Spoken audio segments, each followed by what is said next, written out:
Hello, hello. Vivian Davis here with Tutoring Art. It's 2 o'clock on Friday, April 24th, and I'm welcoming you to my drawing pencils tutorial session today. We're going to work from 2 to 4, and I appreciate your watching. And if you're watching this live, feel free to comment. If you aren't watching this live and you watch us at a later time, then enjoy and feel free to comment as well at that point. I'm going to be working on a kind of a pencil sketch today that is not what we're looking at right now, although it will be similar to this. I did this actually earlier today, took about 30 minutes, 35 minutes, and did a time-lapse video. So if you haven't seen that, that's on my Tutoring Art page, along with the photograph of the final drawing, which is in front of me. And I did this just to kind of show you kind of a rough version, you know, something you could do in less than an hour. Like I said, I think it was closer to 30 minutes in my case, but this is using all the drawing, not all the drawing pencils, but some of the drawing pencils that I have that I'm gonna show you today.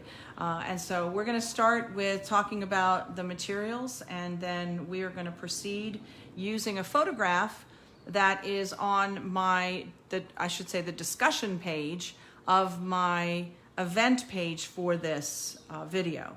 So if you go to the drawing pencils tutorial event and you go to the discussion page, there are 2 photographs of rhinos, actually maybe 3 I originally posted, and one of them is this one here that I've already drawn, and then there's another one that's a full side view of the rhino, and that's the one we're going to be using today, and I'll show that to you on screen here in just a moment so you can see what that looks like.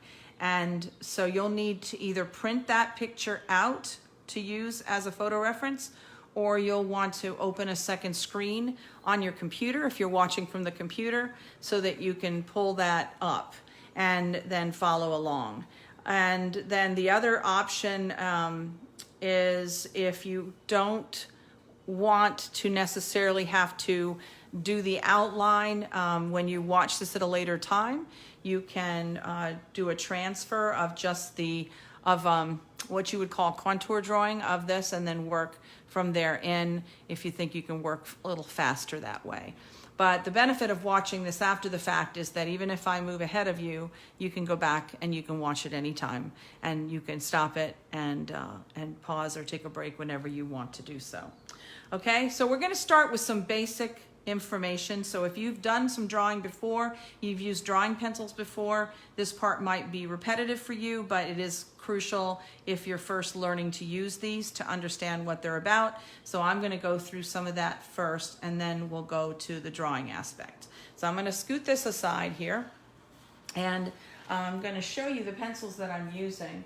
I put a couple of links, I think, on the event page when I list the materials that you need to use, pointing you to Dick Blick Online. That's where I buy my materials. And if you click that link and you buy the materials through that link, I get some credit. So if you haven't bought them yet and you're just watching today, please do so. And that kind of helps me out since I'm offering these videos for free.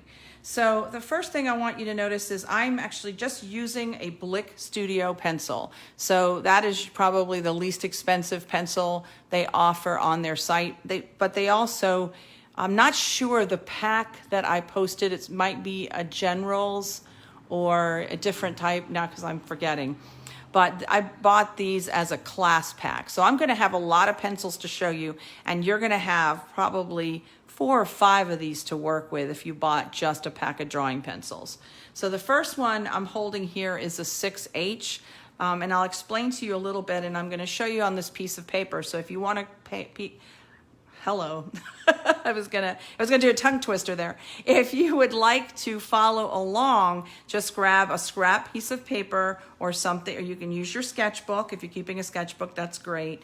And then I'm going to show you how these pencils increase in darkness. So we're basically working with graphite pencils, and it just gets a little darker as we move up the scale. Almost like negative numbers, where if you have a 0 in the middle and you know, I'm gonna use a darker pencil, you can see it. And 1, 2, 3, and then you go -1, well, backwards. See, I haven't done math in a long time. -1, -2, -3, etc. Well, I kind of use that as a scale to kind of show you how these pencils work. So the pencil that I just had in my hand is a 6H, and that's probably one of the lightest pencils you can get. And so I'm going to start with the 6H. And if you'll give me just a moment here, I'm actually going to turn my music down. Alexa, volume down. I decided to try an instrumental classical, but it was going to give me this big orchestral arrangement here in just a moment. I didn't want to get too loud. Okay, so I'm starting with my 6H, and I'm going to draw a line, so you can see that line. And then I'm going to go to the next one. Now, what happens is H pencils are typically meant for sketching. So I think 6 kind of highlight, so kind of lighter. So 6H is one of the lightest. You might be able to find a 3H or a 4H, but mine goes from 6H to 2H, and then I'm going to draw a line there. So it's hard to tell the difference between those two. That's why I don't think in most packs of pencils you're going to need anything more than one 2H or higher for sketching. But I showed you the 6H, so you can kind of gauge that. From there, it goes to kind of a medium pencil. So for demonstrating purposes, I might even use this. It's an HB. So you'll see, I put these pink erasers on them because it just makes it easier for me to not have to pick up an eraser every time. So, so the HB would be the next step in the line, because it's a sketching and it's a drawing pencil. So I'm going to draw a line here. See, it gets a little darker.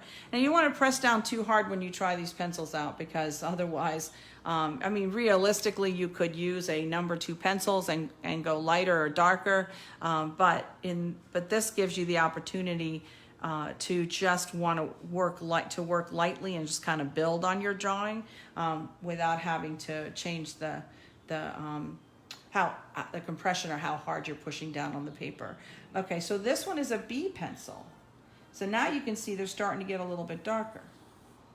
I'm going to go from B to a 2B. And I'm going to draw a line. And then I'm going to go to a 3B. I think this came from a different set. See how much darker that is. And I'll kind of show you that closer to the screen so you can kind of see that. And then I'm going to go to a 4B. And now you're going to start to see something resembling closer to black. Not quite black, but you're getting close. And then last but not least, the pencil that I have is a 6B. And I don't know why I thought I had an HB pencil, but I couldn't find it earlier. And it didn't come in my class pack, but I was going to show you how dark that one was. So you can potentially find an HB pencil somewhere. And then now is your 6B. So I am pressing down about the same on all of these. I'll show this close to the screen so you can kind of see the difference between the very light to the very dark. So what that helps you with is when you're creating contrast in an illustration and you want to create some lighter areas versus some darker areas, you can switch your pencils back and forth. So I am going to demonstrate before we get into the drawing four different techniques that you can use for shading, and I'm going to use these pencils to kind of help you figure that part of it out as well. So this is the different pencils I'm using. You don't need all of these. So ideally, I think most sets you're going to have probably a 2H, maybe an HB. You likely have a 2B, a 4B, and a 6B if you have a set of 5. That's typically what you'll see, or something close to it. So you don't need these others, but if you were doing a very detailed illustration and you wanted to use all of them, it is definitely helpful. Okay, so I'm going to show you on screen. Now, I did not put this on my example on the photo references, that because I thought about this morning, and so I didn't include that on the Facebook page. So if you're looking for that now, you're not going to find it. Don't worry about that.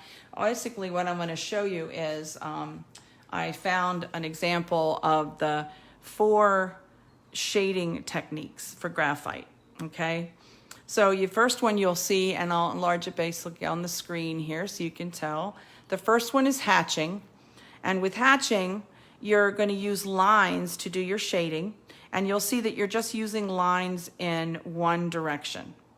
Cross hatching, similar to hatching, but this time you're going in 2 different directions. So it's like creating an X or creating a cross every time you put the pencil down. Stumbling is kind of moving the color around. So, which is the primary sample I'm going to use, or the primary technique I'm going to use today. So I'll show you that, and you'll see that you can't really tell the texture there, but it's just moving that pencil around and using a blending stump, which I'll show you, to move the color around so that you can create like that gradation from darker to light. Okay, and then there's stippling. And stippling is just using dots, basically just pressing the pencil down multiple times, going from dark to light. And most of the darkness is created by the closer those dots are, and the broader and the wider space you leave between those dots, it makes a lighter shaded area. So both the hatching, or all 3, hatching, cross-hatching, and stippling are great if you're using a micron pen or any type of pen and ink. So I have a 05 micron pen here to kind of show you as an example, which you can also purchase through Dick Blake. I didn't put it on my list of materials that you needed because this is not what we're focusing on today. I may teach a class on this within the next couple of weeks. So with a micron pen, stippling is great. So I'm just going to show you quick. So you're just going to press down with the pen, and obviously the more dots you do, the more shading it's going to look like. I'm getting really, really close to these. Some of them might even intersect. And then I start to kind of back off a little bit. I have an artist friend who is really, really good at this. His name's David Baker. He's up in Maryland. I'm in Virginia now. And we'll talk more about me and everything else here shortly. And so then, I'll just do a random one here and there. And you'll see the more dots that there are, the darker it looks. And the less, the lighter. And when I do this demonstration at a later time, I'll show you a couple of illustrations that my daughters did of family members where they used that stippling with the micron pen. So I'm not going to show you that in pencil. I've never done it with pencil. I don't really see a main reason to do it with pencil, but that is one of your shading techniques available to you. Okay, for hatching and cross hatching. So I'll take, let's see, let me use a 2B pencil, which is that medium, right? Oh, no, this is B, 2B, here we go. And I'm just going to kind of demonstrate. So let's say I'll go ahead and do a circle. So if you guys want to draw a circle, not a perfect circle, but it's a circle. And then the cross hatching or the hatching, you would just kind of get darker. And you can use your darker pencil. So let's say I want to use a 6B. And kind of start with the 6B pencil.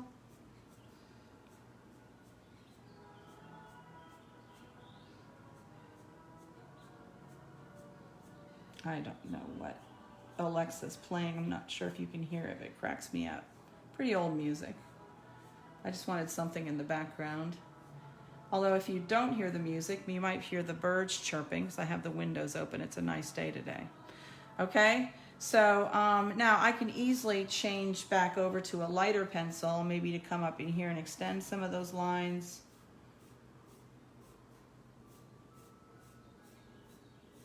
And again, I'm just going the same direction. And obviously the lighter I go, the less lines I go up with, the lighter it's gonna look. And I'm doing some crossover, so I'm almost doing the other method because I am just kind of going, oh wait, wrong pencil. I want the 4B or so. So because I can get darker in here, still using the hatching method.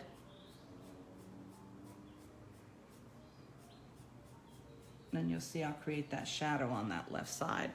Okay, so if I want to cross hatch, I'm going to come back in the other direction. And the benefit of a cross hatching is I think it gives you a nicer finish.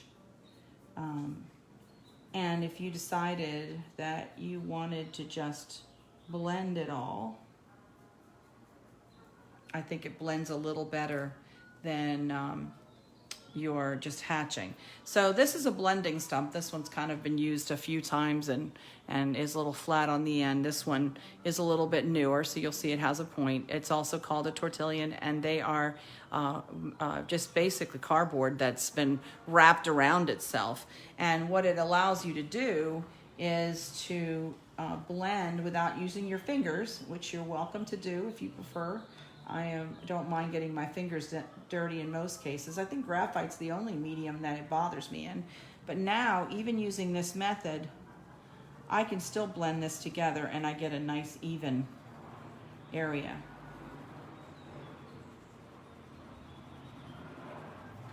So you'll see I'm just kind of moving that color around. And then I can just kind of use the blending stump to even bring some of the color up.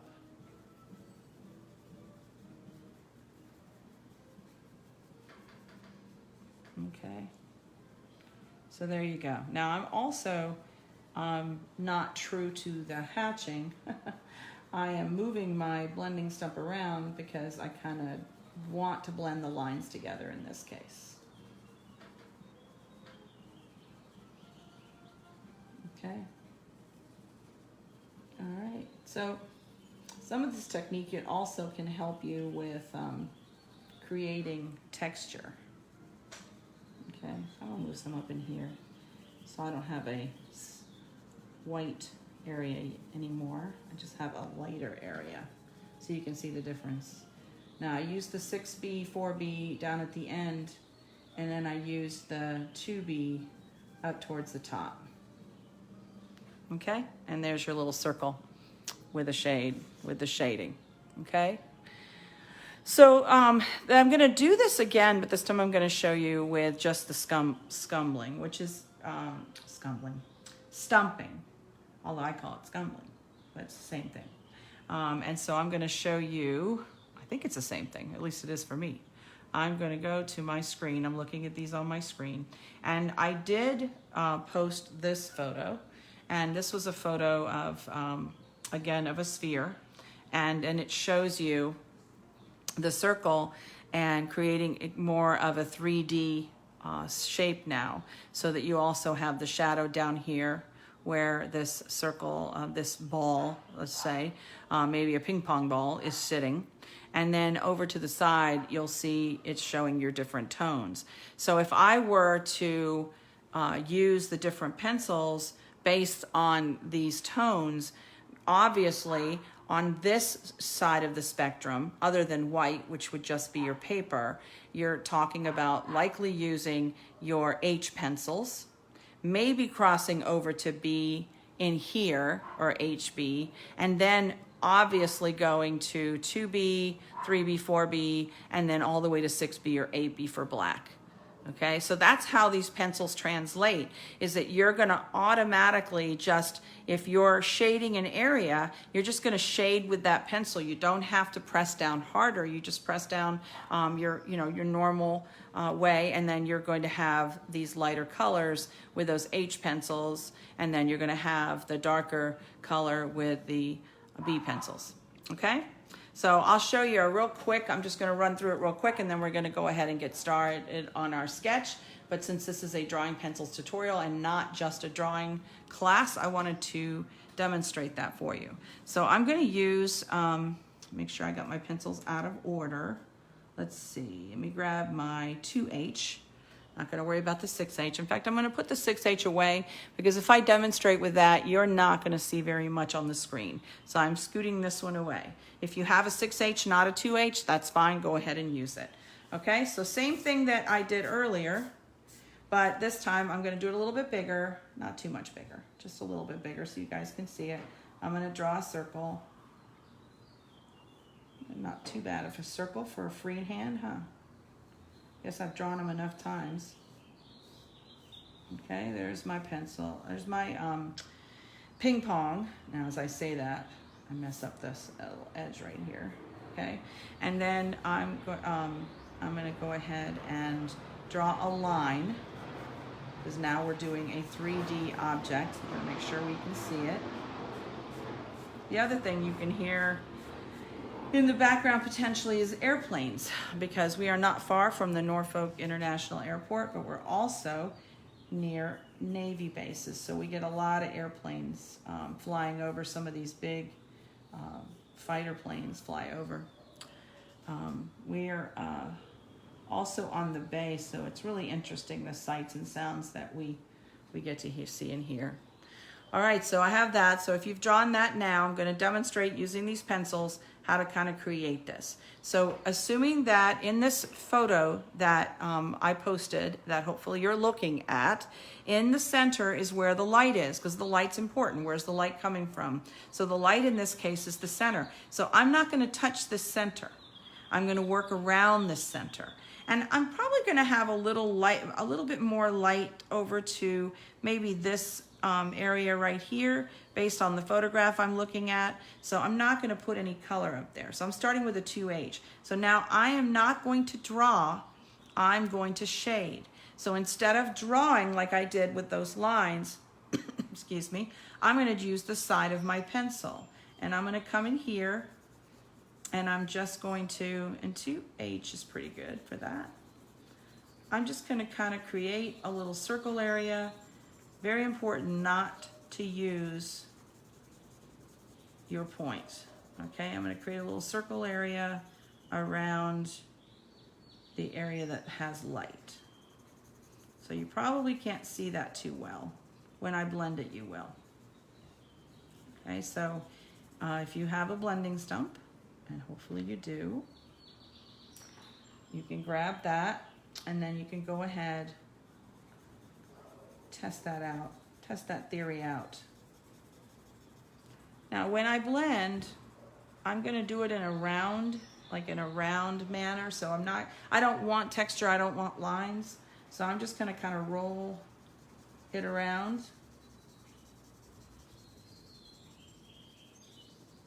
Rolling it around, rolling it around.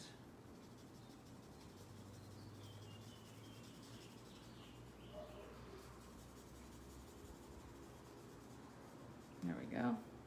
So you can see that a little bit, not very much, but you'll see how light it is. Okay. Now I'm gonna go, that was my 2H. Now I'm gonna go to an HB. I wanna go ahead and get a little darker with this. So now I'm gonna go right outside that color, maybe even blend into that a little bit. And I'm gonna use my HB.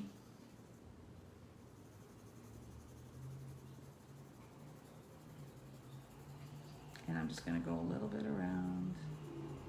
Again, I'm not using the point, just the side.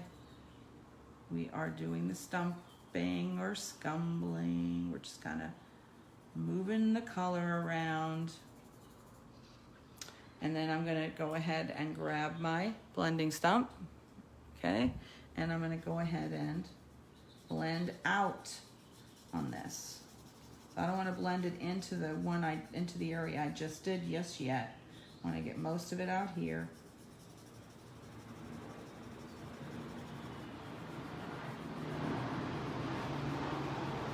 Okay, most of it out here. And then I can come in with whatever's left on my pencil and move it around over towards the top. So you still see the light there. And I'm going to drag, every now and then I'm going to drag a little bit of color just on the edge of the sphere up at the top. Okay. All right, all the way around. Giving myself a little darker edge here. Okay, so I just used the did I use the HB? Yes, I used the HB. Okay, so now I'm going to go to 2B.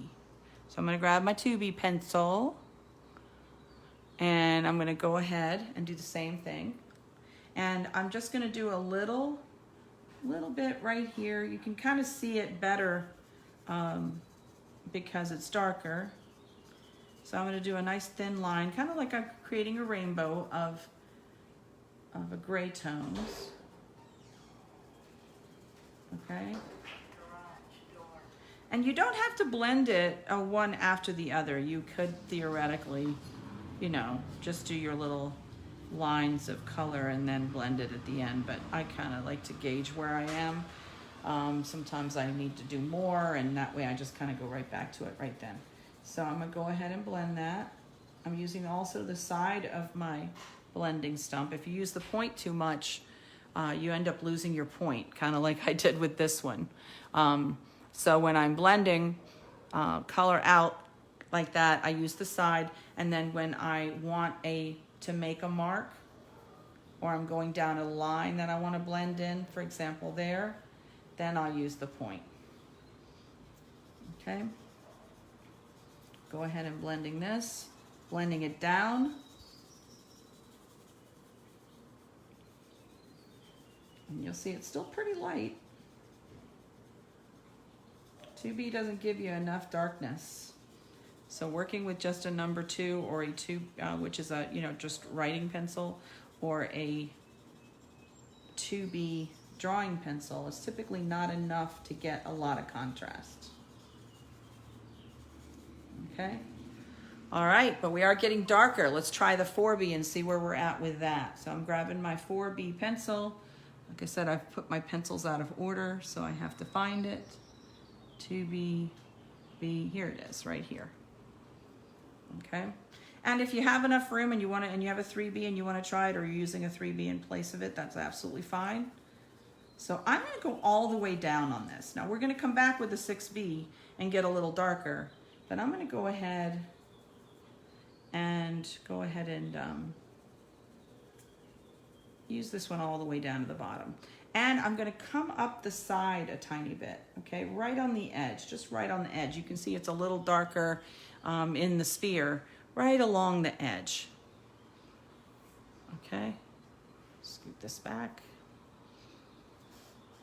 So I'm going to just go a little bit with the pencil edge all along the bottom.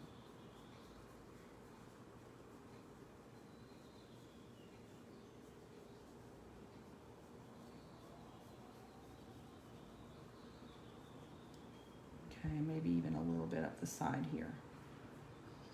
And then, of course, all the way on the inside here. Okay, then next thing I do, put that down, and I'm going to go ahead and start blending. Gotta be careful because you do need your point of your blending stump when you do the edge. Like I was just trying to do it from the side, but if you do that, then it's gonna go outside the lines. You don't want to go outside the lines. Okay. So I did the edge, and now I'm gonna blend the rest. And I'm gonna go up. This time I'm gonna blend up.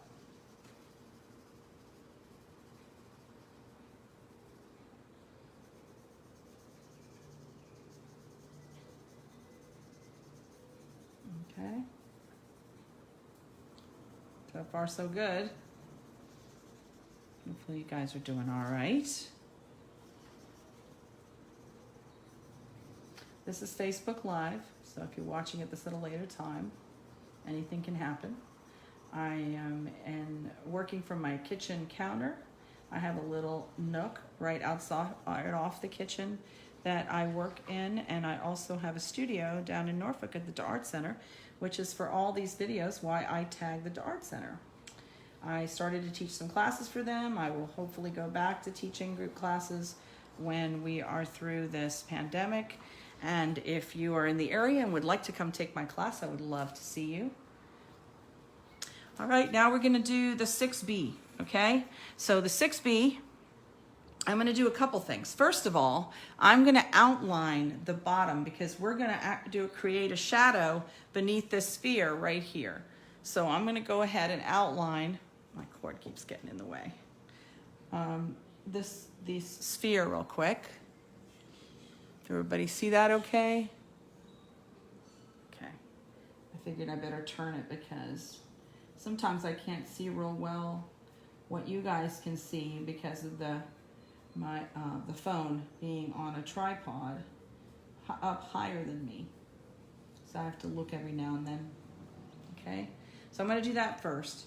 And then I'm almost gonna like skip a little bit of a line here, just leave a little bit of a space. And I'm not doing a line, I'm just rolling my pencil back and forth kind of lightly. And then I'm gonna do a little bit of darkness. So not too dark, but I want a little bit of that darkness at the bottom. And I'm gonna go up the side a little. I'm leaving that space, okay? Okay, not too much because you'll see how dark this is. And then I want you to go ahead and do a little bit out here. We're not gonna do much on the shadow, but we'll start out with the darkness at least. So I'm just shading a little. And right up here. And all the way to here. And I'm going to go a little heavier in the middle here. Okay.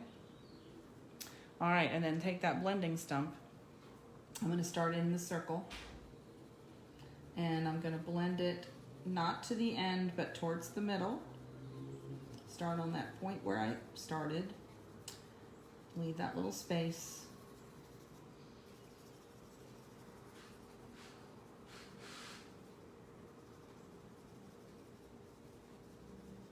Okay, and then I'm going to come out here and I'm going to go ahead and blend this out. Follow the point of the line with your blending stump. Use the point and follow that line. And then from that point you can just use the side and blend all that out.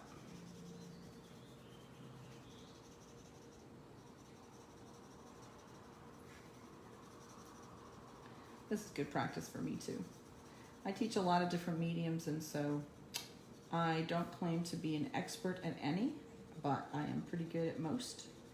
And so I typically will get people started very easily.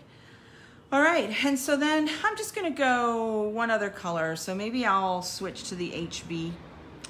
And what you'll notice is if you come out here and you do the rest of this, there's a lot of plane activity today.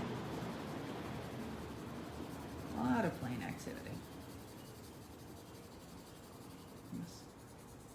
Interesting. Okay, I'm gonna come out here. And what you'll find is that if you blend these two together, I go from one lighter color to the darker color. Sometimes you can skip, how would you say, skip the middleman? All right, so I'm gonna go dark and I'm gonna bring that darkness out.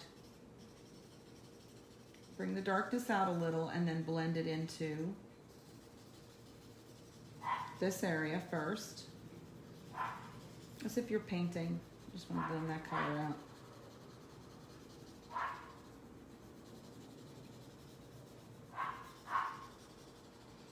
You might be able to hear my little dog barking too. And then just blend it out.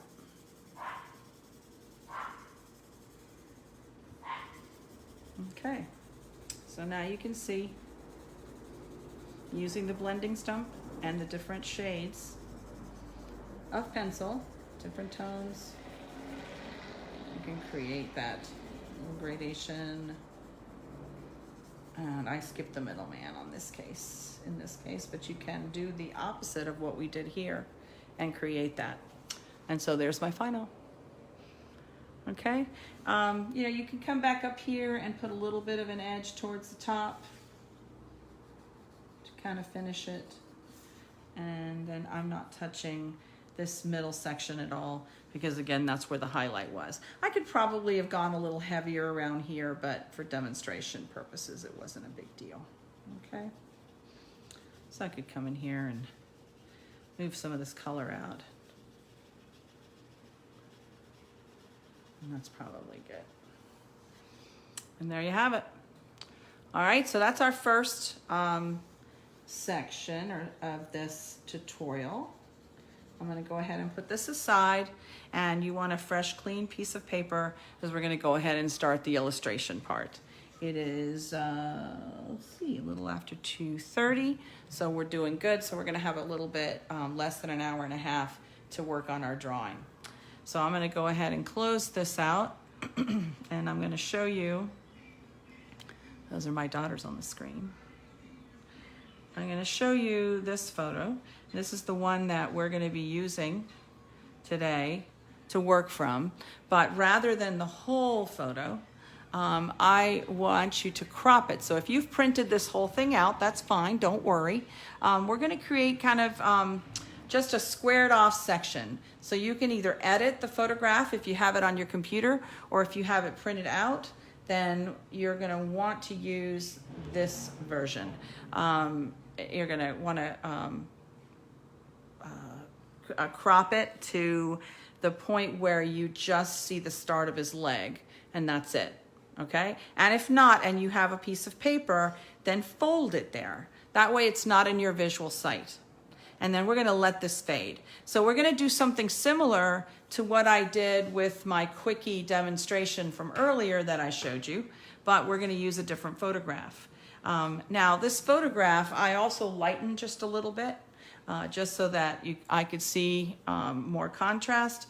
And I'm going to move this into sight a little so that hopefully you can see it too. And I'm going to work on this upper part of my paper. All right, so everybody see that at least a little? There we go. Okay, so I'm going to start with a sketch, and for your purposes, you're going to want to use that either 2H or or even the 6H if you want. It's a very light pencil. But so that you guys can see what I'm doing, I'm going to cross over into the HB. And I'm going to do my contour drawing with that, which is what we're going to start with. And I'm going to show you a little bit on how to kind of look and figure out your shape and your sizes to get the proportion correct. And then after that, we're going to keep going. So if you've never drawn before, then don't put a lot of pressure on yourself and don't expect it to look exactly like this rhino. In fact, by the time we're done with this I'm done with this illustration, it won't look exactly like this rhino. I'm not a detailed artist. I don't do realistic drawings, but I get close, and I'm content with that. I don't have the patience that some of these wonderful people who do, take it to that extra step. So what I'm going to do is show you all the basics, and then you'll be able to take it to the level that you're comfortable with. So I created a box shape because I think that's a little easier to work with. One of the ways that you can teach yourself if this whole illustration intimidates you is in the future, you can print out your photo and you can create a grid. So you'll have lines that cross horizontally and vertically. And by using those lines, you create squares, right? So it's like a tic-tac-toe board, but with more spaces potentially. What that means is that for each square, you're going to have something potentially put in it. So if I had a square here, obviously that's the background, which we're not going to work on today. And so that would just be the grass or the dirt in the background. But when we get to this square, you can see you have a whole whole lot of detail in that square. You get to the next square and you would have a little partial section, but it will help you to draw this more proportionally if you are uncomfortable drawing it straight away. So I'm going to show you the techniques I use to get as close as I can to the real thing. All right, so I boxed it as a square, which means I'm working in a square section. So in your mind, picture a square. If you want to draw a square, feel free, if that helps you. I'm not going to draw one today, but that will kind of box in the drawing for you, and again, maybe give you a little bit more spatial context, okay? Now I'm going to turn Alexa off. Alexa, stop. I don't know what she's playing. Sometimes it's an interesting mix when you ask for a suggestion. So I'm taking a sip of water and we'll get started. Okay, so I'm envisioning a box, right?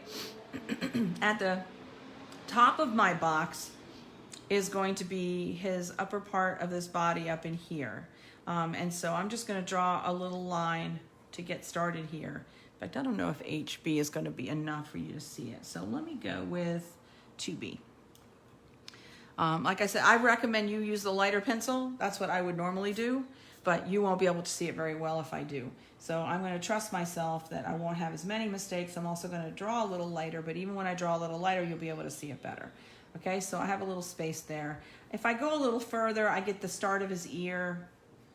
And then, you know, I'm going to come out here and there's going to be another ear. So I'm just kind of getting a feel for this, you know, and then there's going to be a horn if I were just to do a continuous line, and then there's going to be the bigger horn. And then by the time I get to the bottom of my square, there's nothing over here. I'm going to have the bottom of his face, and this is just very rough. And then up here, and then something over there, okay? So it's gonna be something like that. All right, so now I have to start somewhere, right? Where do I wanna start? Maybe I start at his horn, because I like that horn. And I come up here and I say, okay, based on where his back is, if I were to draw a straight line at an angle, so I can kind of use muscle memory and go from the back across, that gives you an angle. So my angle is about like this, right? My angle is about like this. So you can kind of see my line there a little bit. And then that's going to be the tip of his horn. So then I'm going to come down from there. So when I first sketched it, I was way far. So if I want to make his back higher, even if I don't make his back higher, that horn's going to be about there. Now the horn comes down at this angle. So again, muscle memory, you can kind of go, okay, it's going to go kind of down here. So all these lines over here were way far away. All right. So I'm going to go down, and then he kind of takes a little curve when it gets to about here. So I'll erase that line. I use these pink erasers on my pencils, but I did want to point out I have one of these Prismacolor Magic Rub pencils up in the corner. These are really, really good, especially if you're trying to get rid of a lot of lines. Whatever you do when you're sketching, don't press down hard. Use a darker pencil if you need to, if you're having trouble seeing it, but don't press down hard, because what the key is, if you press lightly, you'll be able to erase it. If you press too hard, you make an indent in the paper and it's going to be almost impossible to remove it all. Okay, so I figured that the bottom of my box was down here somewhere, so I look like I'm in better shape now to kind of come down and just create that part of his mouth. And then the part of his mouth here, you can kind of see, kind of goes down and then around. All right, so if this is the horn, if this is the end of the horn, let's finish off that horn.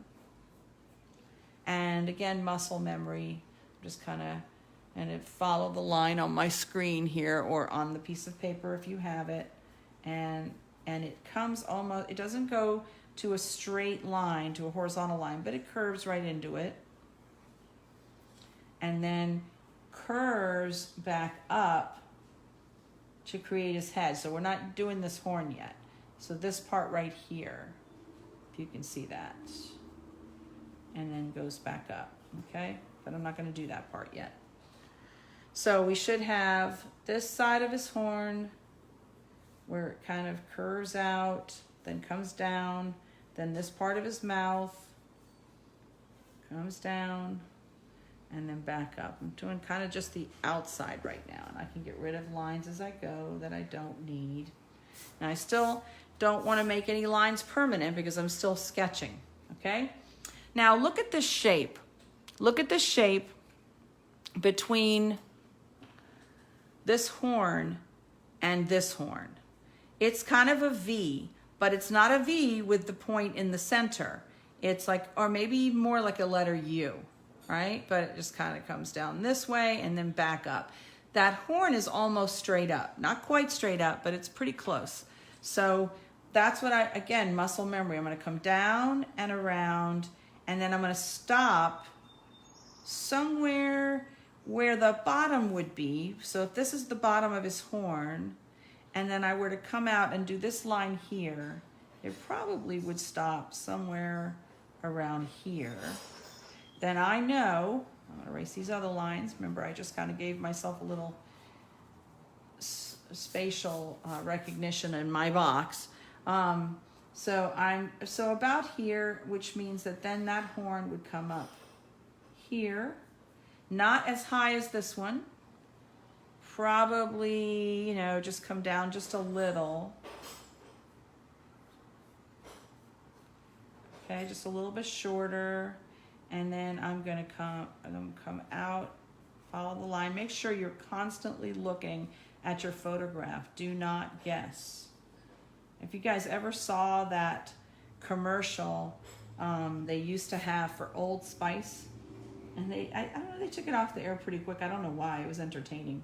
But it was this man who was getting out of the shower. He was in a towel, and he's talking about, you know, Old Spice, but he basically says, hey, ladies, look at me. And then he goes, look at your man, look at me, look at your man, look at me. And then all of a sudden he was on a horse.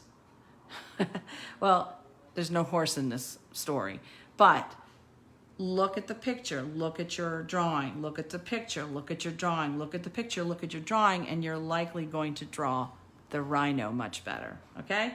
So just a little tidbit to remember, you need to look back and forth. Do not guess. Don't think you see what you see, all right? So right now, when I look at this and I bring that horn down, it really doesn't come here. It actually goes to about here. But there is a little line there. So I'm gonna erase that. We're gonna use that later. There is like a little line there, so I'll leave a little bit, and it gets a little darker there. But basically this curves up to there. Okay, and then it's kind of like, look at this shape, like a check mark almost. Do you guys see this? It's almost a check mark. So it's always good to recognize shapes, lines, and look at the difference in the length of this line versus that line. So you really have to pay attention to the distance you're going on some of this. So this is almost like a check mark. So here's my check mark. It does have a little bit of a curve, and then it comes back up, and almost like a letter S, curves back in. Okay? So if it wasn't for his ear, I look like I'm in pretty good shape. This kind of goes up here and then to there, and then that takes me to that top part. Now I'm gonna get rid of this line because I don't want to confuse you. This is not the end of my square. This was the distance between here and here. So I'm gonna get rid of that line because that's not important. If we were looking at my paper, the line would go across the top at the same angle as the top of my sheet of paper. Now you're still gonna have part of your rhino coming out to here. So I'm not quite centered on the paper. I could have planned that a little bit better, but you'll see that there's a little bit of section of him, and I'm gonna let some of this fade so I'm not as concerned about it. And I'm gonna really focus on that rhino. So I'm gonna come over here, kind of look at his horn, make sure. Now I'm gonna check this, okay? Look at this hump here, And if you draw a straight line at an angle, just want to make sure you'll see that there's like a little bump in over here. Look at this shape. Underneath the horn here and here is like an upside down, you know, if you were doing, what do you call it? Drawing a seagull, you know, like a bat, like just playing kind of like this thing, but it's upside down, or it's an upside down V, if you want to look at it that way, right in here. But check that section right there. Comes down and then comes back up across here. Right? So I think I'm in pretty good shape, but I'm going to find out as I go. So I'm thinking that I left a little too much space here, so we're going to work on that, and I'm going to show you how. Okay, so from the horn down, we knew we were going to come almost straight down, out, and then down. And then there's a little space here, so I can already kind of see where I messed up. And it's not a really big space, so I left way too much space over here. So I'm going to come here and come back in. And then obviously this isn't too wide, because if you were to draw a line from here, from the end of his horn here, okay, and you were to draw that line down, straight down in the photograph, look at your photograph, this is where his nostril ends.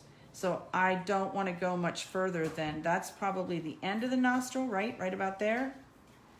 And then I'm going to go up from there, right? The nostril is, there's a little curve, and then I'm going to go up. Okay? So that's how you can tell. So you have to check yourself constantly when you're drawing. You can't assume you think what you see. You have to check yourself. So use the shapes, use the distance. I don't suggest you use a ruler unless you're trying to be 100% accurate, but you know, check your space. So I'm kind of looking at this shape. This looks pretty good. I'm looking at this shape over here. This looks pretty good. Okay, this little short section, there's a little area that goes up, then it comes down, and then the nostril starts here on this side. So I'm going to do a little section, and then the nostril ends about here somewhere. So I might make it a little wider. All right, and we'll get to more of those details here in a moment. So now I'm going to come up. Now look at the width between where the horn is and where his cheek is here. Okay? Now look at that. Use your fingers if you need to. Look at that and look at the horn, and you'll see that it's less deep than the horn, right? Less deep than the horn. And it's just going to be consistently as it goes up. So you're going to kind of follow two lines, and they're going to curve up. So you want to follow the same angle. So if I follow the same angle as this, I'm going to go up all the way up here. So this space and this space are close to the same. Check that real quick. All right. And then we're going to go ahead and we're going to place the eye, because I think that'll help us going towards this side of it. So look at where your horn is. Look at where this dark line is right here. This line right there. Okay? And you're just going to go over ever so slightly to give him his eyebrow there. The eye is not lined up straight with the top of the horn. It's not lined up straight with the middle part of the horn. It's actually lower. So the line at the top of his eye is closer in line with the bottom of the horn here. So maybe it's just a tad bit lower. So I'm going to draw a little line to give myself the top of the eye, this dark area. Not his eyelid, not his eyebrow. I'm going to call that an eyebrow, but it's really just a wrinkle there, right? So I'm going to go out there. And then I'm gonna look, okay, how far from this horn is this corner? And then how far is it from his cheek? So that's what's gonna be important. So I'm going to go ahead and say, if the top of his eye, let's see, the corner is here. I'm gonna go ahead and draw that line, which is the top of the eye. And then I'm going to do the little eye area. And I'm going to check it. I'm drawing it light enough that I can check it. Okay, so I'm going to check. So let's see. So we're going to go from here to here, and then this space obviously is wider, so I think we're good.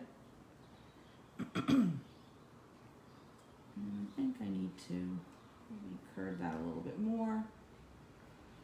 There we go.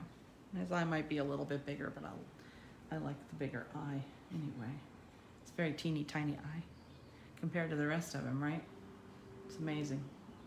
All right, then right where this little line is, where the eye is, I'm sure you guys can see this, yeah.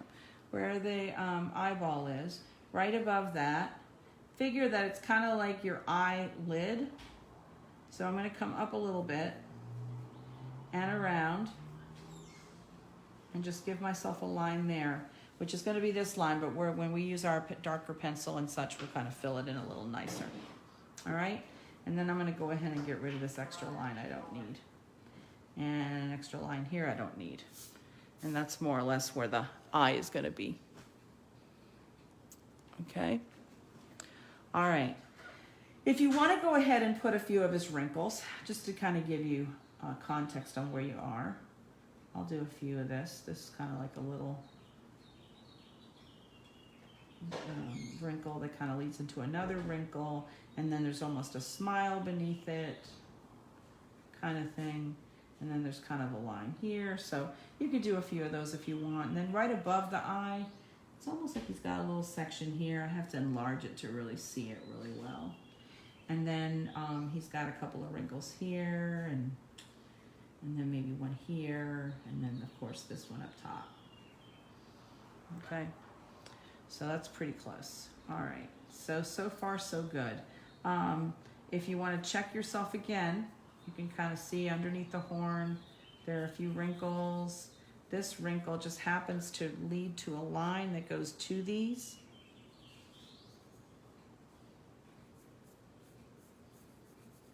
So that might make it easier for you to do the rest of those wrinkles leading to that. Okay, don't do it too dark yet though. All right, and then we'll go ahead and do maybe just kind of figure out where the nostril's gonna be. So if this is the shape, it almost looks like a wrinkled paper bag. So you want your lines to be a little sharper than round in this case. So here, instead of really being round, it's gonna, you kind of look at that side, you can kind of come up and there's like a little wrinkle there, and then it goes up like that, something like that. Probably not as exaggerated as I'm making it. And then up here, it stops short. And then down here below, it's gonna look like an eye area itself. Kind of darker here.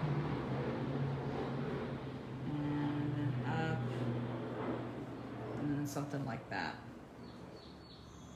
So just gives you an idea. We'll do more wrinkles here shortly. Okay, all right. And you know, if you want to blacken in a little, there is a highlight in there. You're going to want to leave a little space for a highlight, but if you want to just blacken it so it starts to look like a real animal, you can do that. Give them a little highlight. But we're going to use our darkest pencil for that, as well as in this space here. Okay? All right. I'm being very confident now. Don't always do that until later, but I'm being confident. Okay, so here we go. So we got to come up here now. We got this section, and if you look over from his eye here, right above where that line is, there's almost a line, but it's really just, there's a highlight right there.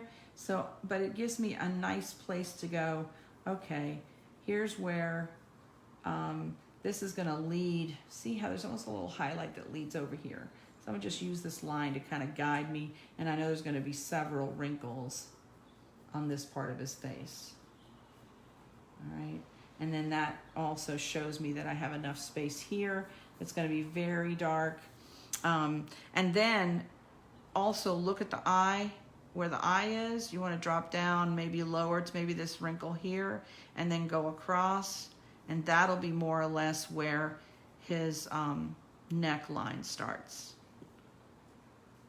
Okay, so right about here. And then you can kind of come down and up, follow that edge a little, and then out. And then at some point we're gonna fade over here. Okay, something like that. This is a wrinkle line in his skin that does not come straight up. It looks like a Y. You guys kind of see that? This is a really nice guide right there. See how that looks like a letter Y? So I always look for those shapes because it really helps me. So I know that the Y is going to come up here at an angle. And then when it gets to the top, there's going to be another line here, bunch of wrinkles in between, and then maybe about here is, and that's actually perfect because there's his little lump up here, right? So I'm gonna kind of curve that Y down,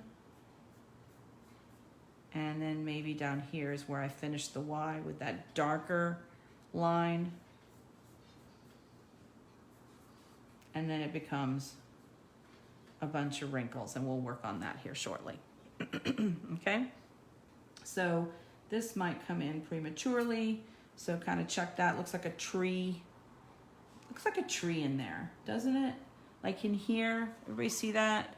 There's a, like if you bring this dark line up and then there's some branches, that's what it kind of looks like. And those kind of things, again, will kind of help you when you're drawing. It's just, you'll see some strange shapes and you go, oh yeah, that helped, you know? So it shows me that I need to curve this a little bit more to form that tree. And then I'm gonna go up. Somebody's chiming in right now. They're gonna go, a tree? Where's there a tree? So if you're following along, you'll know exactly what I'm saying. Okay? So, and then the other part of the tree, which is a bunch of wrinkles, maybe that's part of that Y, and then kind of goes to here, and it leads to that section. All right? So take this line out because we're not actually doing the box. We're going to let everything fade out a little bit. So don't worry about this here. We'll just let it fade. All right. So what is he missing? He's missing ears. So we got to work on those ears. All right. You guys still watching? I see at least 3 or 4 people chimed in. Or not, they didn't chime in. It just says you're watching. Nobody comments. All right. I'm going to come up here and I'm going to adjust this bump a little bit. I feel like it's a little harsh. Just a little bit harsh. And I'm going to come to here and I'm going to use this as a guide, this little wrinkle area here, which doesn't need to look like a ribbon. So I'm going to erase this a little bump. There we go. There's a bump, little line, and that goes to there. Okay, I'm going to use that as a guide. So there's a little bump, and then it goes a little bit, and then the ear kind of starts. Check the ear angle, all right? Use that muscle memory, and because it almost kind of comes into where that little ribbon looking area looks, part of the Y, right? So it kind of goes at an angle, but it ends before that. And there's going to be a few wrinkles at the end of his ear here. Put a few of those in if you want. And then it's going to come up. And then it's going to look like this, the front of his ear is open. I don't know if you guys can see that on the screen. Let me get a little closer. Aha, there we go. That'll actually cut me off too, so I don't go too far up this way. All right, so you can see the upper part of his ear is kind of fanning out, maybe little hairs. So what I want to focus on is this section right here. So it comes up above this bump and then comes down and then stops. And then there's just a bunch of lines here, right? And then a couple of lines here, and then even a line there. So make sure you look at your photograph. Don't even trust me. Remember I said, I'm not going to create a perfect photograph, photographic copy of this. So you got to trust yourself too. All right. And then this part is a little crooked. And then it comes up and looks like an eyelash. So you can put a few little hair fibers in there. Comes back around. Looks like a little Pac-Man triangle. And then comes back down. Probably did not go short. I didn't cut short enough.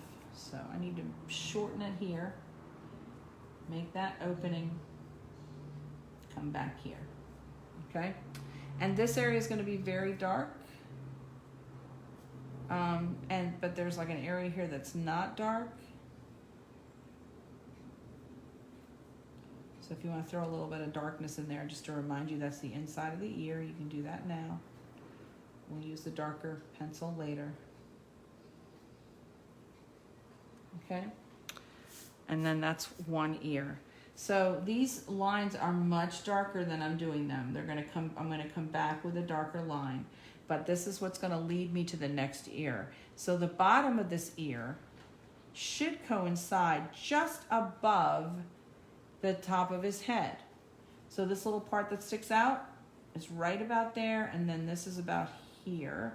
So I've got it in the right place. Now, how far out am I going to go before I start the next ear? So I'm going from here to here. Not very far. So I'm going to come out here, and it's going to come out at an angle, and then it's going to have another little tear, and then come up, kind of like a smile, and then another little section. It goes off the page, so you're going to assume there's a little bit of a hair mark there, and then it's going to come back, and it's going to be aligned with this. So it's going to stop right there. You guys see that? I'll hold it up to the phone here in just a moment. And then this is the inside on this side. So this part, the front part of his ear, has to go up, open again, and then go at an angle. So look at your photo really, really well, and then there's some wrinkles here. I didn't pick the easiest thing to draw, but I wanted to teach you a little bit about texture and kind of show you, some of the ways you can use the pencils. So I'm going to put a few little lines here. This is the darker one, I think. And it comes down here. These little wrinkle lines. They're very wrinkly creatures. And all their wrinkles seem to branch out into new wrinkles. Right? And this part actually ends different. Like it's not really round. So I'll curve it in a little bit. And you won't really notice that until you start filling in your details. I'm coming in here looking for the lines, and I see things. Right? I see things that I could maybe do differently. And then there is a shadow or a shade change right here, like smack dab, what would be in the middle of this, from here to here, so maybe here. Can you see that shade change? So that wrinkle definitely doesn't go down that far. Kind of stops. And then there's a shade change about here. So I'm going to go ahead and put that shade change in, because then I can show you my shading. So it goes out and then down and then right to his ear. And then that's that highlight line. Interesting. And then there's more wrinkles. So you can do some of your wrinkles. All right. So I think we have a pretty good shape. We have the nostril. We don't have the wrinkles all in. We have where the horn is. We have where the eyeball is. I feel like this horn looks a little wide. So this is where you get a chance to check things. So I think it goes out and then down and then in and then down. Just kind of, there we go. I don't know. I didn't like it before. I think I like it better now. And I don't think I've got quite the curve just right here. So check your lines on the edges and then we'll start doing some shading. You should have your ears more or less. You don't have all your wrinkles in, that's fine. I'm working close to the edge of my paper. If you're not, that's okay too. I only did this area and then there is a wrinkle here. So if you want to go ahead and add that in, after that it's gonna start to fade and then there's like a line here and then maybe one here. So I want to make this part kind of fade from this over just a tiny bit. And I really want to focus on the horn, which I'm going back and touching up a little bit.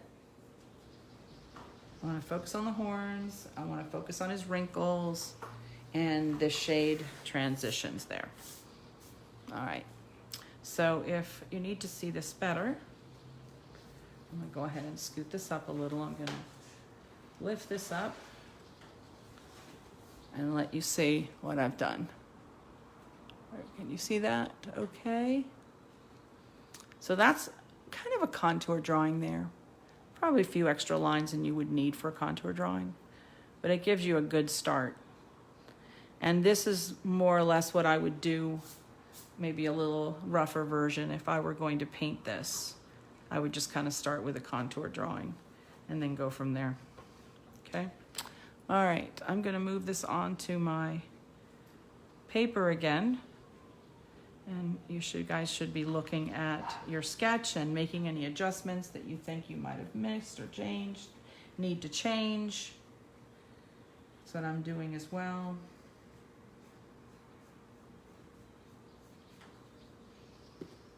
Okay, make any lines that you don't want, go ahead and erase. You know, you had some initial sketch lines where we were kind of figuring out the shape and such. So go ahead and get that. Okay, and then we're gonna move on. All right. All right, so we have a contour drawing. Now we're going to focus on shading, and this is where all the pencils are going to come in. Now my 2B might need to be sharpened, but I'm not going to be using a lot of it, but I am going to use the side, so if I have to take a moment to sharpen it, I will. And then I'm going to use, let's see, definitely the ones I mentioned before. I'm going to work with an HB. I'm going to work with my 2B, 4B, 6B, maybe a little bit of a 2H, maybe for the lightest areas. In fact, that's how we'll start. We'll start with a little bit of that. We'll start with the really lightest area, and then we're going to start with, then we're going to go to the darkest.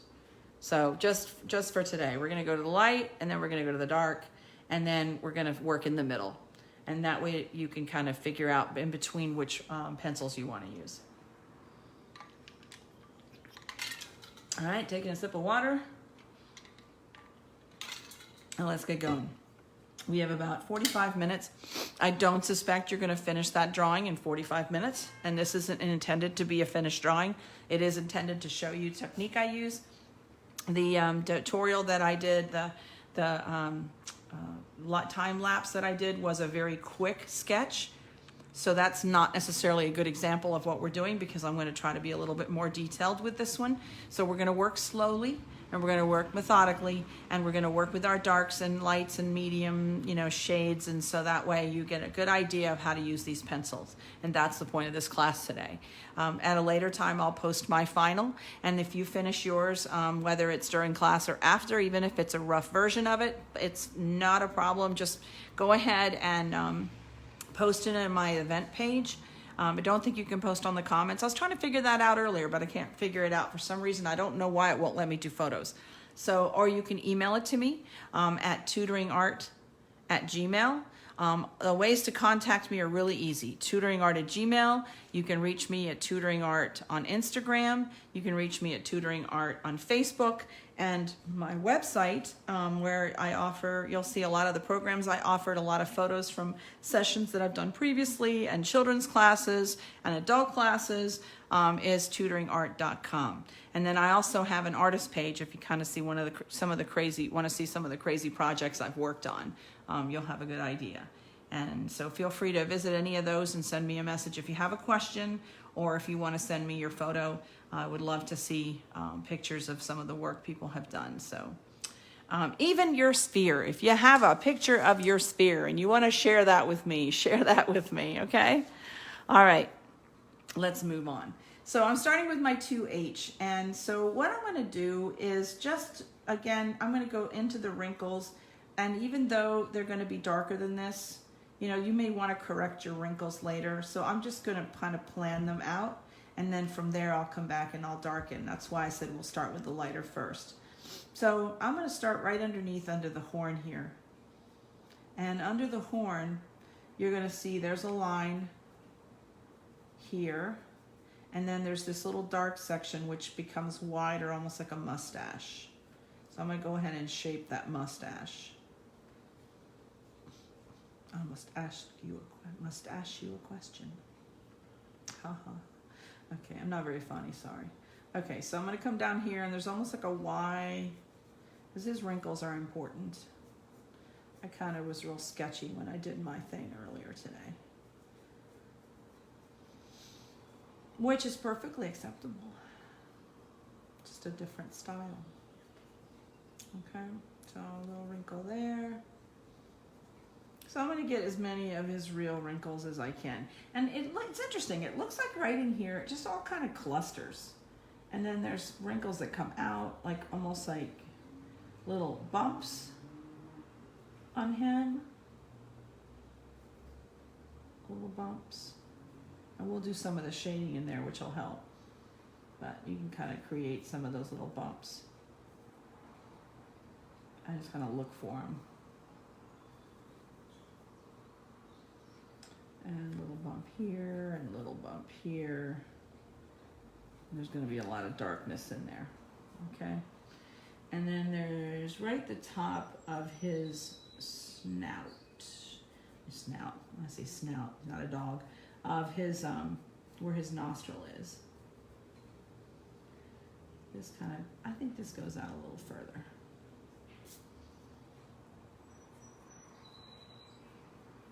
So I'm looking at wrinkles, and I'm doing wrinkles.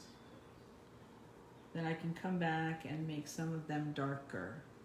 Some of them will stay light. And there's a little dark line here. Oh, maybe not. Maybe here. Because there's a little section there, which also has a wrinkle. Lots of wrinkles. So there's that, and then that, and then follow along the back side, close as you can get it. This is practice anyway. If this were someone's pet, you'd want to get it as close as possible, right? Anybody have a pet rhino out there? Somebody might. You never know. Okay? So I'm doing all the wrinkles. I'm going to come back up here. Let's see, there's some more. There's one that goes, let's see, there's right above here. And then, like, if you look at your hands, like a lifeline that splits on the end, right? It looks a lot like branches. A lot like branches on this. And then this lifeline has a line there. A lot of wrinkles, okay? This area is going to be very dark. All right, let's see, more wrinkles, more wrinkles. So if you don't want to be exact, you can kind of start faking it a little now.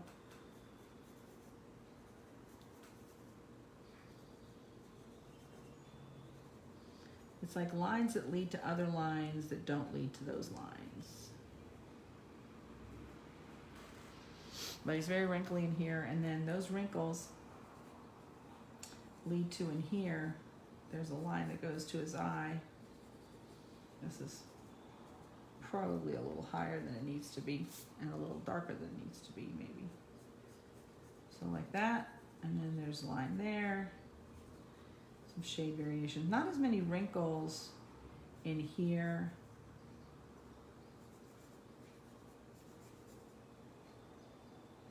These kind of fade. Wrinkle, wrinkle, wrinkle. And then also up in here. Okay, so we got wrinkles here. We have some few wrinkles here. Now a few wrinkles here. Under the eye. He's got crow's feet. Bless his soul. And then up here, and then this line, and kind of breaks into there, and then there. And then we have some wrinkles here. So I'm putting in a few of the wrinkles. I'm gonna go a little faster now.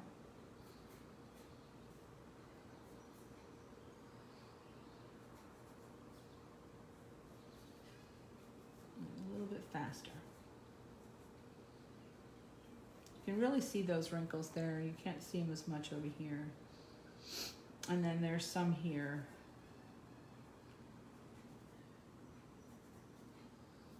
Okay, you can definitely see that. You can see them here.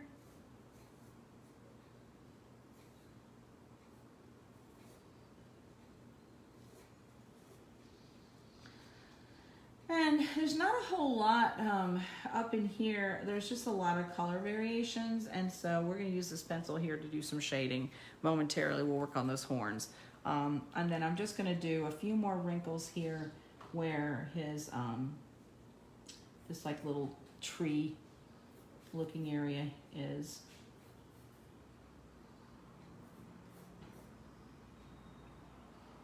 Kind of looks like a S there. And they fade. And there's a little bit of crisscrossing here.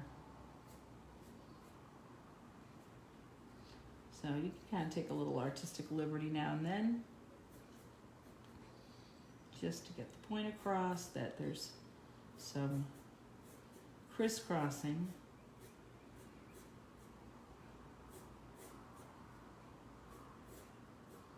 And they kind of get darker down here. A little bit of crisscross. A little bit of cross hatching helps. It's going to get darker in there. There's going to be a few wrinkles here. I'm going to let it fade from there. A few wrinkles here. And again, you can do some crisscross for his skin.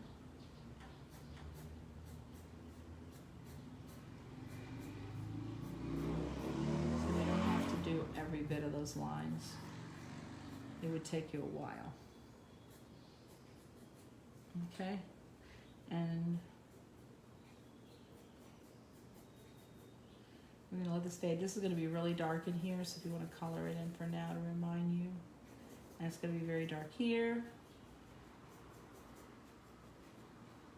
And remember, we're gonna let this fade, so you don't want to get too crazy over here. You can do a few little texture lines. And then we're gonna let that fade, and then here.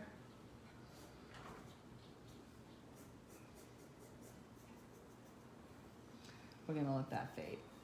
Take artistic liberty, let that fade. All right. We have a wrinkle here. That looks pretty good. Okay, so that's all my wrinkles. There's probably more. I'll probably do a little bit more here if I want.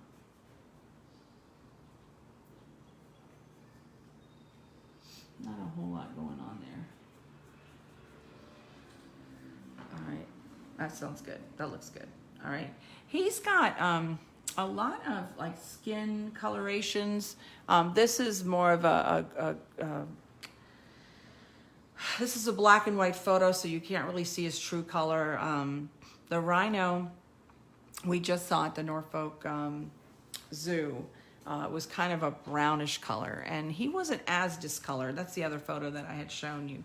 The only catch is it was behind a fence, so you couldn't see his face really well. But you'll see in here that he's got a lot of areas that are kind of really light, which not quite white, but they may very well be almost white. So it's kind of hard to be, it's going to be very hard to duplicate that. So I'm going to use my lightest pencil, and I'm going to start shading all these little areas over here, and then I'll come back with the eraser and I'll try to recreate those lines. So I'm not going to do a dark shade. I'm going to use a light shade. If you want to insinuate some of his wrinkles, you can either shade in this direction or put some lines like I just did. Okay, or you can shade in this direction and let some of the lines come through. But I'm going to go ahead and give him a lot of shading in here. This is a 2H pencil, so it's very light. We'll get darker if we need to later. All right, all through here. Every bit of it. Because he is not white.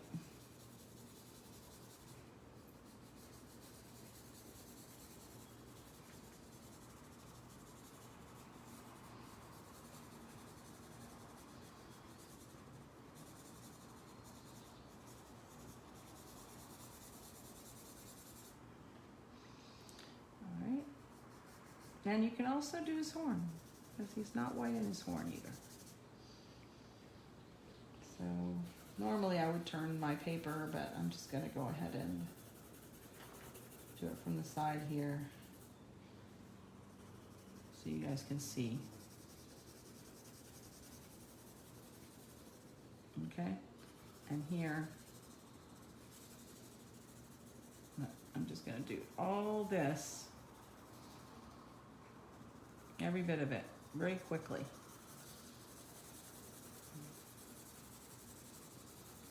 With a 2H.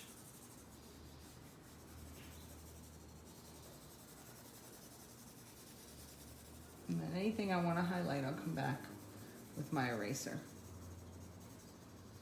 And let that fade. Once I've done that, I'm going to go ahead and take the blending stump, and I'm going to use the one that's kind of got a flat end to do some of the shading. And I'm going to blend all this out. Again, I want to work in a round blending fashion because I don't want to form lines. I already have some wrinkles. We'll make some of those darker in just a moment. I'm going to show you how to do that.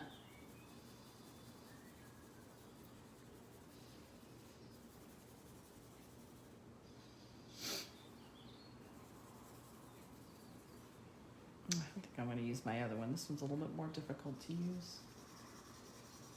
Okay. Now you can go ahead and use your blending stump to go up to the edge to create yourself a darker line.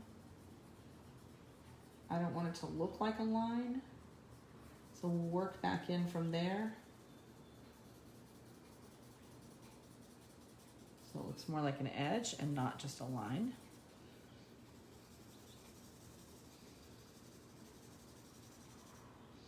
Same thing on this horn. I'm taking, it's a graphite pencil. It will, even the 2H will blend.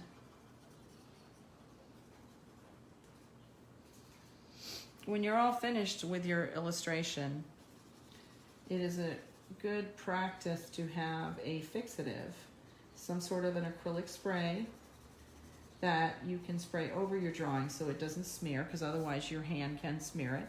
There's a working fixative. If you say, okay, I'm going to start short today, I really enjoyed this, but now I'm getting tired and I'm going to come back to it, then it's a good idea to go ahead and spray maybe a working fixative, and then you can come back to it the next day. Now the only negative to the working fixative is that you can't completely remove anything once you've sprayed it. So it just, you can add to it, but it's very hard to remove. Like you're not going to be able to necessarily erase anything. So, so keep that in mind. Some people use hairspray. So hairspray is going to be the same thing. Anything that's sticky is going to keep you from making any major changes later. So make sure you have at least all your lines where you want them to be. And then you can come back and again, just make changes. You know, simple change, not simple changes, but you can add to what you need to do to finish. Okay. So this is pretty good so far, but it's just really light, as you can see. I started really light, but this will give you an idea. Let me get a little closer. I've tried to blend in everything I have so far so he doesn't look white. He isn't white. Okay, you can blend all your edges. I haven't blended all my edges yet. I will. All right, but that's what it looks like so far. All right. Okay, now let's go dark. So now you guys have had some practice with this. And I've used just that 2B, what did I just use? I've already forgotten what I used. I used my 2H. Yeah, so it's very light. Okay, let's go dark. Let's go real dark. Let's use a 6B. If you have an 8B, we're gonna use the black. We're gonna do the black areas, so either one of those will be fine. And you know, gotta fill in that eye because that's the most fun part. So I'm gonna come in here. I am gonna leave a highlight. There's like a little light highlight in the photograph. I'm gonna leave a little bit of a highlight. And otherwise I'm gonna fill all that black in. This is like, for me, this dark pencil is like so much satisfaction for me. I know it sounds strange, but I love the dark pencil. Okay, and then I'm gonna go in the nostril.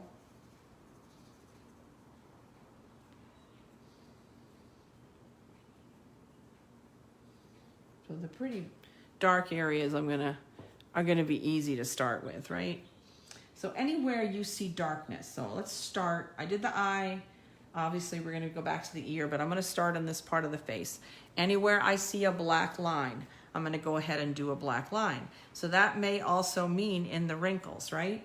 So I'm gonna come in here and I'm gonna and it's like a puzzle piece. Look for all your black areas and go ahead, and you don't have to go down, press down real hard. Just to go light, maybe not put a lot there if you're not certain. You say, oh, I don't know if I'm gonna like this, maybe it's too much. Then just go light.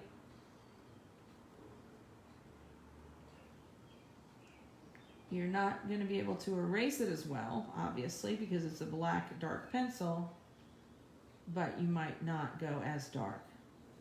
Okay, so right underneath his chin, all the way up, there's like, he's got like a little bit of a dark shadow right on the edge. And maybe even give yourself what looks like wrinkles on the edge. So I kind of curve up and curve up and curve up.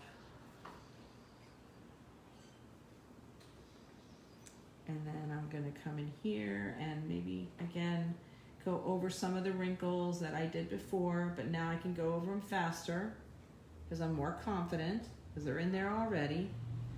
Because in the beginning, sometimes you're scared, and then if you do too many or, oh, I messed that one up, then, you know, it's harder to get rid of it. But if you mess up in this stage with the lighter pencil, you can erase and do it again.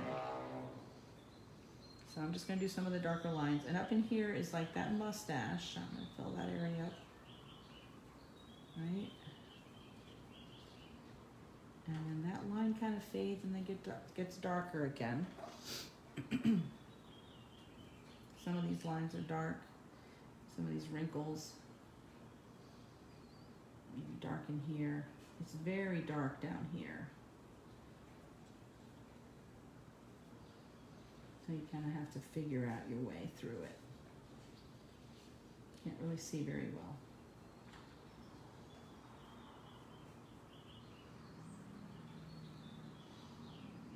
And then up here, there's a line, and then this line, pretty dark. It's not as dark as, so I'm drawing kind of light just in case for that horn. And now I'm gonna go up into the horn, and I'm gonna use the side of my pencil for shading. So I'm gonna go, 4B might be better for up in here. So if you have a 4B, You can go ahead and grab that. If not, 6B's fine. Just go a little lighter than you normally would. Okay, so I'm going to use my 4B up here. I wanted to get that darkness in, but I didn't want to go too dark. And then if I need to go darker, I can go darker, okay? Also in here, there's like a little triangle area. And here, this one I think is darker, so you can go ahead and use your 6B. And there's like these little dents, almost little dents in this horn. And this is just shaded areas, so just watch your shapes. Doesn't have to be exact, but watch your shapes. Okay, and then maybe a little dark here on the edge, leading to those wrinkles. And I'm just going to go ahead and give them a dark edge on this side too, which will blend in. All right, dark here. There's a little edge, and a little wrinkle or something in his horn. This is the only part of that line that's real dark. And then we've got like a little jumping one here, and then there's like these little dents in here. So I'm just going to put little tiny lines. Same thing back over here again. Just kind of look and see if I see lines. And then you don't want to do any dark in here. It's really not that dark. And you're just going to choose to maybe do some of the wrinkles. That's fine. But we're doing the darkest color right now. And so you might see some lines you missed, some things you want to add. That's fine. Go ahead and add them. These wrinkles are all pretty dark. Some of them are a little lighter. It's really dark here because he's got some skin right over that. The life of a rhino. His entire life. Maybe not at birth. I haven't seen a baby rhino. But they have wrinkles. And yet we complain as we get older and we have wrinkles. Not so funny. Not so funny when you got them. I'm getting there. Okay. So, up here, there's a little bit of shading in there. Probably a 4B is better. I'm going to go ahead and do this. I'm not going to go too dark.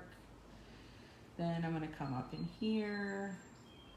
And there's really not much darkness. There's just that shade. We're probably use a 2B or a 4B in here to get this a little bit darker. I'm just going to focus on the wrinkles right now, where you can see them darker, more confident.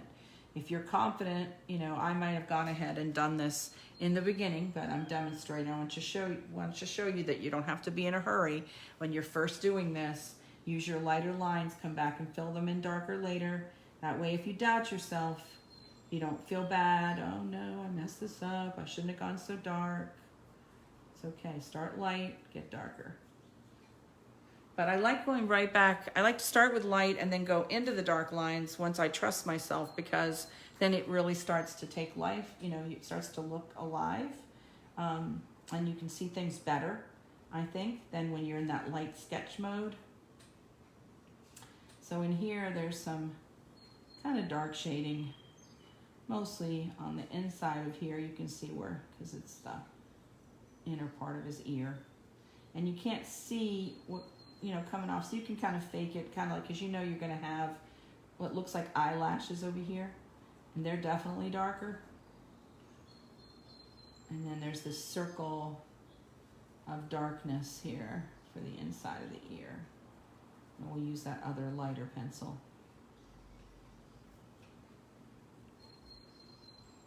And the wrinkles again.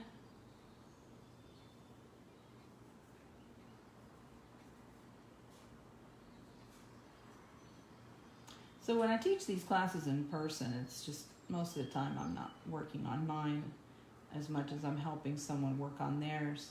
And So I'm guiding someone. So it's not that unusual for me to be saying these things out loud, but it is weird when I'm drawing to say them out loud. And on a video tutorial, you don't have a reaction. You don't have anyone saying, well, what about, you know, you can't answer necessarily all the questions. And I don't think I've gotten any questions on this one. I'm kind of talking to myself, and I'm not that funny. So if hopefully I sound a little awkward and humorous to you, you're enjoying this. So remember I went and I faked kind of some of those texture lines in there, you know, so I'm going to come back here. I'm going to get really dark underneath his chin or the neck area. It also gets dark right here. So watch that to let those dark areas kind of guide you, because again, you're just kind of faking some of these lines. You can't see them very well.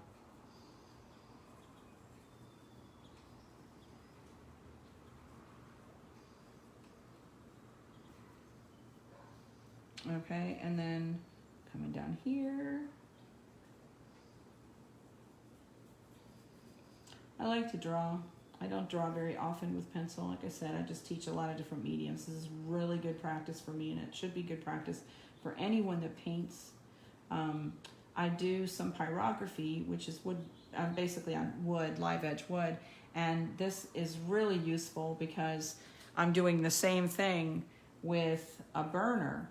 And the burner's not as forgiving. I can't erase as easily. I can use a little sandpaper now and then, but that's another area that I start out light and then come back and get darker later.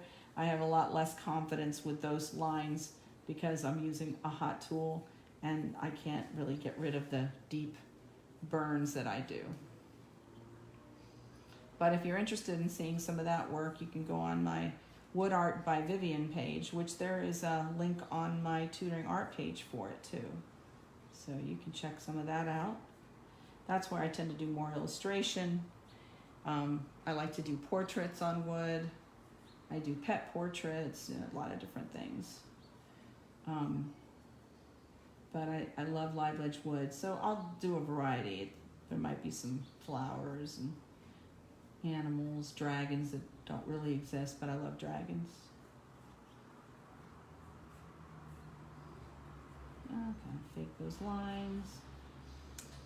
So since I'm not really finishing this section of him, I just want to come in periodically and again make some of those lines look like texture.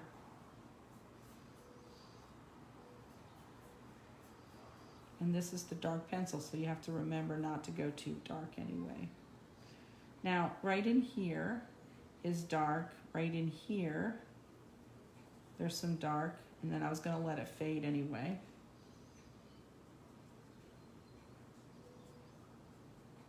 So I'll do some of these lines. Okay, and I'm going to just do about that, and then that's about it. And then where else do I see dark? Not that dark. So in here, probably a 4B would be better. And right around the face. So we're going to come back with that. So before we start the next color, I'm going to go ahead and let you use your blending stump. And I'm going to work very quickly and kind of solidify some of these lines and some of these colors. Then we're going to go back one more time through with a 2B pencil, and then I'm going to show you how to do a little erasing because we have about 15 minutes, maybe a little bit more. I'm not going to finish, but hopefully you've seen some of the technique I've used so far, and it will help you, create your illustration with these drawing pencils. Okay, so I'm going to come back through very, very quickly, and I'm going to go ahead and blend some of this. You can watch me blend, or you can blend yourself. Watch you don't blend out your areas too far, but if you have a little color on your blending stump and you see where you could use some color, sometimes I just kind of drag it into the rest of the area. No sense in wasting it, right? Very dark there. A second pass through on here will give you even darker lines.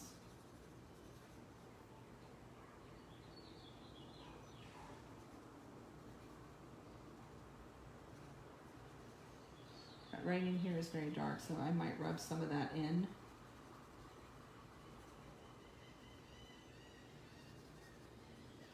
And follow some of those wrinkles. Seems like redundant. You're going back and forth, back and forth. And here is very dark, so I'm going to rub some of that color in. It's part of the reason I did that.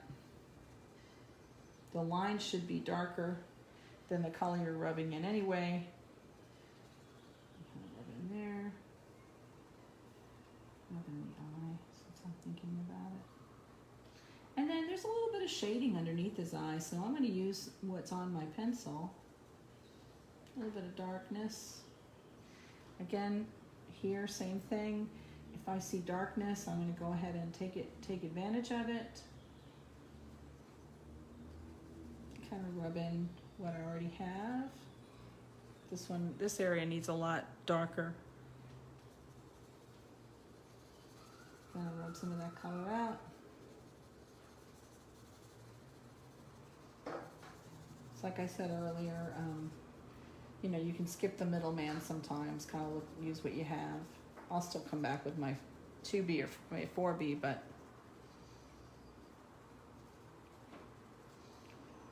okay. All right, a little bit of shading here. Watch where you're blending out, though. Don't blend it out in an area where you wanted light. It's very easy to get caught up in that. Like here, there's some shading. And a lot in this area here. So I'm just going to blend all this. Leave the light more towards the right, even though there's some texture there, which we can go back and add. Okay, this is going to need a lot more darkness. I said originally a 4B, and I'm like, nah, I guess I do need the darker. This especially in here. So, where's my 6B? There's like a line there. And I can do this little section right here. So you can come back and do a second pass through on areas that need to be even darker. Just showing you quickly because that's something that I'll do after the fact, but why don't you see what that's like? Okay. All right, he's starting to take shape here. I'm gonna go up a little bit. Now I'm gonna work on this area. There's some shading in here. Don't go out all the way. Focus on the dark areas.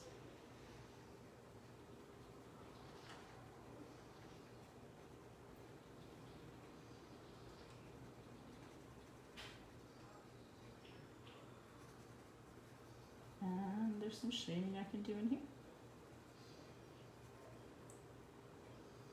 And you'll see, sometimes you'll get a little bit of color on your hand just from working with these pencils and putting your hand down.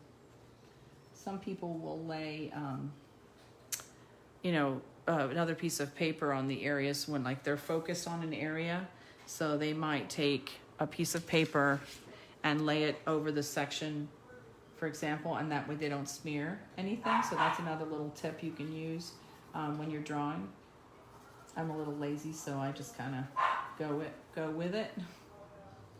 Okay. But that's another way to save yourself. I have a little dog coming to visit me.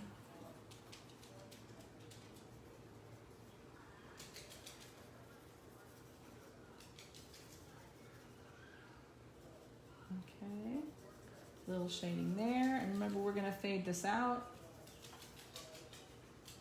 Hey, Walter. I have a cute little Chihuahua Jack Russell kind of mix, and he just came up to get some water. He's been outside. My husband's trying to put a bicycle together. His bike. I put mine together earlier this week, and come to find out, the front wheel's defective, so I'm gonna have to wait for a new part. I'll be able to ride it a little bit, but they told me at the bike shop that it would deteriorate over time, so what can you do? Okay, so I made a commitment with some of this, kind of blended it in a little. Right? All right, now I want to create those spots. This is the area that I'm going to show you, which is important. And then we're going to end this tutorial. So I'm going to go ahead and grab, I think, a 2B. I don't know. I think I may do the 4B. And there goes my little barking dog. My husband forgot that I'm doing this, so he brought the dog back in. Okay.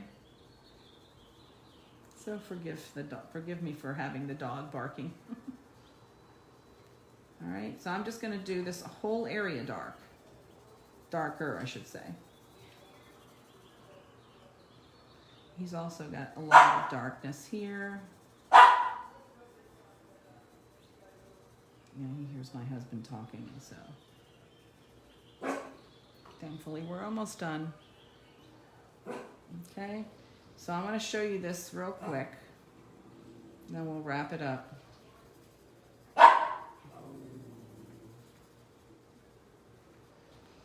All right, so I'm going to go ahead and blend it out. Hey, Walter, what are you doing? Come here, doggy.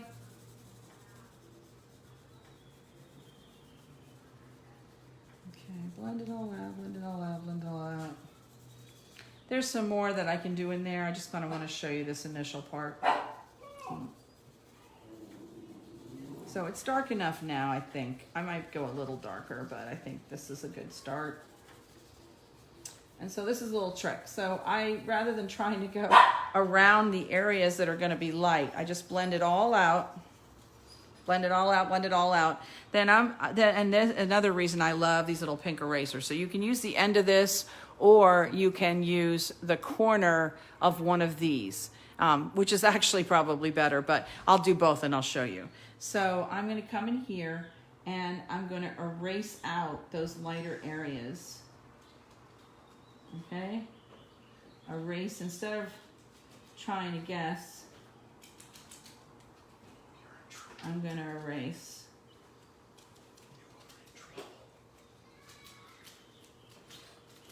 All right. You sort of see these lines. You'll see it when I show you a little closer to the screen. But then you can kind of create that pattern that he's got in his face.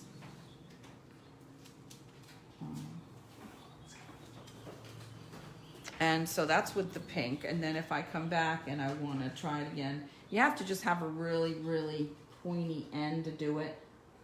So, I don't know, maybe this isn't as good. I do like my pink erasers, what can I say?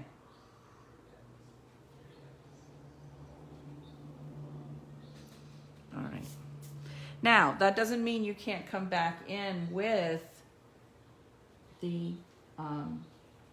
blending stump and kind of edge those little white areas. Especially if you go, oh, maybe I went a little too white here. I can bring some of the color back in. But this is just a little trick of the trade where you can just erase some of that darkness back out. At the end, when you're done with your piece and you think you're done, step away from it, you know, especially if you come back to it tomorrow, it'll be even better. But step away from it. See, a lot more darkness in here, so I'll add that later. Step away from it and then check for the lightness, okay? Check for the lighter areas, because that's the part people tend to, with charcoal, with pencil, they tend to forget the white. Now, I don't think this is white on this dude here, okay? But there is a highlight, and so you don't want to take away. I mean, he obviously has this distinctive pattern. You guys can kind of see that, okay? So you want to make sure he's got some of that, and you can see there and there while I erased it back out. All right. And obviously the other part is, even though he's got a bunch of wrinkles in here, there are still some lighter areas. So the key is, don't get too dark. You don't have to leave the white, but don't get too dark, because you want to be able to tell this area here. You can use your 4B or 2. I'm going to use a 2B in this case. And it's a little darker because it's behind his head. So I'm going to shade that a little bit. Just a tiny bit here and here. And then I'll blend it. And then it'll make the other areas look a lot lighter. So even though it's not white, obviously you can see dark, light, dark, okay? And so that way you have some contrast without necessarily leaving the white in the event that it's not white. Okay? Let's see what else. All right, so I want to get a little dark here. And again, in here, he's got some white areas, so I'm not going to worry about that. I'm going to use my 2B. I'm going to go ahead and go in here, go all the way across, because this area needs to be darker.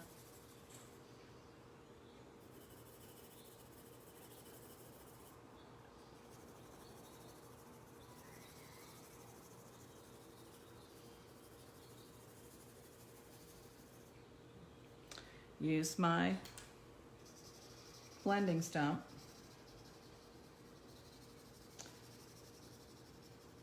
You can buy these in sets so that you know, when you run out or when you've used one too much. The other thing you can do is you can clean these. So let's say you use it for this drawing, but it still looks like it's in pretty good shape. You know, just clean it off. See how I'm cleaning it off here before you use it for something new, and that way you don't taint your illustration with a used blending stump. Okay. Okay, where was I? Going over here. Shade, shade, shade, shade, shade, shade, shade. Shade, shade, shade. Bring some of that shade up in here. Borrow from areas anytime you want. Borrow from areas. You can always come back and add more. Borrow from the areas. Okay? You're going to want to come back even with a darker pencil, so like the 4B, and like you're going to have to go back a little darker and go in here and create those little areas that he's got a lot of texture. Okay? So you can come back to those areas and do that. And then borrow some of this and bring it over here. Okay, and then in here, obviously, you're going to want to go back with some of the darker. There's going to be more areas you're going to see as you're going. Look for shapes. But the key is to make sure that his horn, it's very bumpy. They fight with these things. I'm sure they get all scratched up because of it. You can even use your fingers every now and then. I tend to. Very dark right here. And again, very dark right there.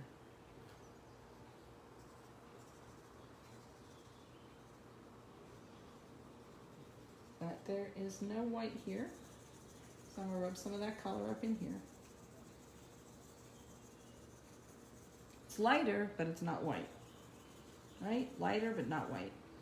And it's definitely darker over here. And you'll see I can just keep going. And now that I've used my 2B, now that I've used my 4B a few times, I know where to go to pick up the shade that I need. In the beginning, you just want to practice a little bit using the light ones, get a little darker as you go, and then you're just going to know. You'll have your go-to. Okay, I need this darker color for this, or I need this darker color for that. You'll come back even in the end when you think you have it all done, and not only are you going to do some erasing for highlighting, but you also want to take your darkest pencil. I'm trying to find right now. For some reason, I seem to have put it way out of order. Okay, and come back and do some of those lines again that you may have lost because you've done a lot of blending. You know, and around the eye, sharpen that around the eye. And there's a little shadow right there. You know, you'll see all those. As you go along, you'll see more that you need to come back and change or add. And use a lot of texture. You know, he's got a lot of stuff going on in his horn. So you can come back and do some of that. And then, as I was showing you before, and I'm going to leave you because it's about 4 o'clock. You're going to take your eraser. I'm going to take my pointiest eraser because I use these a lot. And in here where I said there's like a little bit of light, I'm going to go ahead and erase some of this out.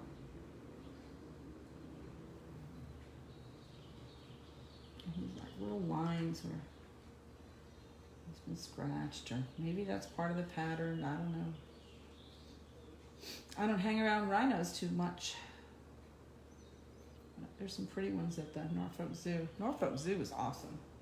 Now you can't go. It's kind of a shame. And anyone that's watching this much later in time will go, well, why can't you go now? Well, we're in the middle of this COVID-19 restrictions and pandemic, and so, you know, it is what it is. All right, I need to get darker in here. I'm going to blend some of that with my fingers even, you know, if I want to kind of fuzz it out a little bit so it's not as dark. And I still have some work to do, but I'll show you what I've done so far. And I'll tell you that I have not posted my classes for next week just yet. I think I'm going to do a water class on Wednesday. I might not do a class on Monday next week. I'm not sure yet. But I'm going to do a watercolor class on Wednesday, and then maybe Friday will be my painting day. And so here's what I have so far. So keep working on yours, and if you have any questions, feel free to send me a message. I'll help you in any way I can. And if you need you know, suggestion on the materials, you're not sure for something else, you know, feel free to contact me. I'm glad to help. And I appreciate your watching with me today. Hopefully you've learned something. I hope you'll come back and watch more of my tutorials. Just follow my page, Tutoring Art, and I will list my classes for next week sometime later today or tomorrow morning, and I'll try to post links as well for materials and such. So thanks again. Have a great rest of your day, and we'll see you next time. Bye.